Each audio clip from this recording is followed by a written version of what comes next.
ഖബറിന്റെ ശിക്ഷയിൽ നിന്ന് രക്ഷപ്പെടാൻ നമുക്കൊരു മാർഗം എന്താണ്? എന്താണ് അതിൽ നിന്ന് രക്ഷനെ നമ്മൾ സ്വീകരിക്കേണ്ടത്? മൊത്തത്തിൽ നമ്മൾ തിന്മകളിൽ നിന്ന് അകലൽ തന്നെയാണ് മാർഗം.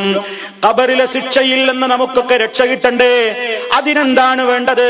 വളരെ പ്രധാനമായി ആദ്യമതാ നമ്മൾ എന്ത് ചെയ്യണം? എന്താ ചെയ്യേണ്ടത്?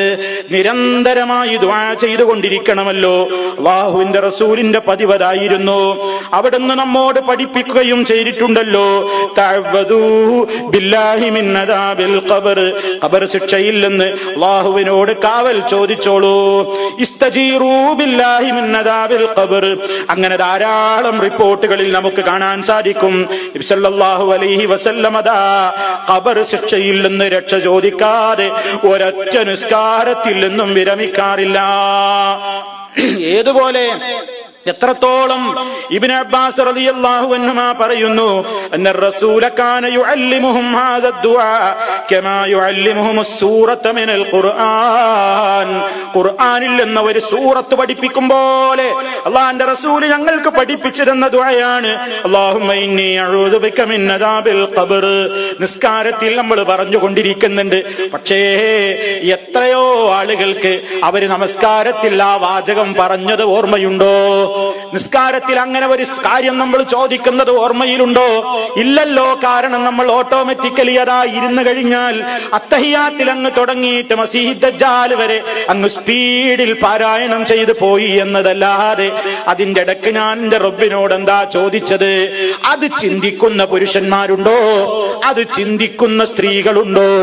അതാലോചിക്കുന്ന നമസ്കാരക്കാരുണ്ടോ? ഇല്ലെന്നതാണ് പ്രിയപ്പെട്ടവരെ. 90% ജനങ്ങളുടെയും സ്ഥിതി അതാണ്. നിസ്കാരത്തിൽ അങ്ങനെ ഇരുന്ന് പറയുന്നു എന്നതല്ലാതെ മനസ്സിൽ തട്ടുന്നില്ല. കാരണം നിസ്കാരത്തിന് ശരീരം മാത്രമേ മുസല്ലയിലുള്ളൂ, മനസ്സ് മറ്റെവിടെയോ പതറി നടക്കുന്നു. ഇതാ നമ്മുടെ ദുരന്തം. അല്ലാഹു നമ്മെ കാത്ത് രക്ഷിക്കുമാറാകട്ടെ. പ്രിയപ്പെട്ടവരെ, മനസ്സറിഞ്ഞുകൊണ്ട് 5 നേരം ഇങ്ങനെ അല്ലാഹുവിനോട് ഇങ്ങനെ ഖബർ ശിക്ഷയിൽ നിന്ന് രക്ഷ ചോദിക്കുമ്പോ ഇസ്ലാമികമായിട്ടൊരു നിയമം കൂടിയുണ്ട്. എന്താണ്? പ്രാർത്ഥിക്കുന്ന കാര്യത്തും സഫലീകരിച്ച് കിട്ടാൻ പ്രവർത്തിക്കണം. പ്രാർത്ഥിച്ചാൽ മാത്രം മതിയോ? അല്ലാഹുവേ എനിക്കൊരു സന്താനത്തെ തരണേ എന്നൊരാൾ ഇങ്ങനെ രാപ്പകൽ ദുആ ചെയ്യുന്നു. അയാളോട് ചോദിക്കപ്പെടുന്നു, വിവാഹം കഴിഞ്ഞിട്ട് നാളെത്രയായി? അയാൾ പറയുന്നു, ഞാൻ വിവാഹം കഴിച്ചിട്ടില്ല. പിന്നെ എന്ത് പ്രാർത്ഥനയാണ്? ഒരാൾ പറയുന്നു, അല്ലാഹുവേ കച്ചവടത്തിൽ ബർക്കത്ത് താ. തിരിച്ചു ചോദിക്കപ്പെടുന്നു, നിങ്ങൾക്ക് എത്ര ഷോപ്പുകളുണ്ട്? നിങ്ങൾക്ക് എന്താണ് ബിസിനസ്? ഇല്ല, ഞാൻ ഒന്നിലേക്കും ഇറങ്ങിയിട്ടില്ല. ആ പ്രാർത്ഥന എത്ര മണ്ടത്തരമാണ്. അതുകൊണ്ട് പ്രിയപ്പെട്ടവരെ, പ്രാർത്ഥിക്കുന്ന കാര്യം അല്ലാഹുവിങ്കൽ നിന്ന് ലഭിക്കാൻ അവരവരാൽ ചെയ്യുന്ന പ്രവൃത്തി വേണ്ടേ? അല്ലാഹുവേ ഖബർ ശിക്ഷയിൽ നിന്ന് രക്ഷപ്പെടുത്തണേ എന്ന് 5 നേരം അങ്ങ് പ്രാർത്ഥിച്ച് സലാം വീട്ടിയാൽ മതിയോ? പോരല്ലോ. ആ രക്ഷ കിട്ടാൻ ആവശ്യമായത് എന്താണ്?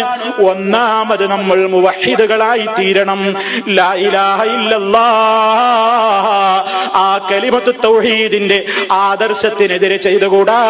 മുഹമ്മദുർ റസൂലുള്ളാഹ്, ആ സത്യത്തിന്റെ ആദർശത്തിന് വിരുദ്ധം ചെയ്തവർക്ക് ഖബറിൽ ശിക്ഷ തന്നെ. കാരണം മൻ റബ്ബുക എന്നല്ലേ ആദ്യത്തെ ചോദ്യം. റബ്ബി അല്ലാഹ്, എന്റെ റബ്ബ് അള്ളയാണെന്ന് പറയാൻ തൗഹീദുള്ള മനുഷ്യനെ കൊണ്ടല്ലാതെ സാധ്യമേ അല്ല.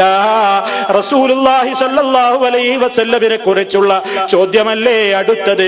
അതെന്റെ റസൂലാണ്, ഞാൻ പിൻപറ്റിയ നേതാവാണ് എന്ന് പറയണമെങ്കിൽ അതനുസരിച്ച് ജീവിച്ചവനല്ലാതെ സാധ്യമല്ലല്ലോ പ്രിയപ്പെട്ടവരെ. അതുകൊണ്ട് ജീവിതത്തിൽ ഖബർ ശിക്ഷയിൽ നിന്ന് രക്ഷപ്പെടോ. ലാ ഇലാഹ ഇല്ലല്ലാഹ് മുഹമ്മദുർ റസൂലുള്ളാഹ്, ആ തൗഹീദ് ഉൾക്കൊണ്ടുകൊണ്ട് ജീവിക്കണം.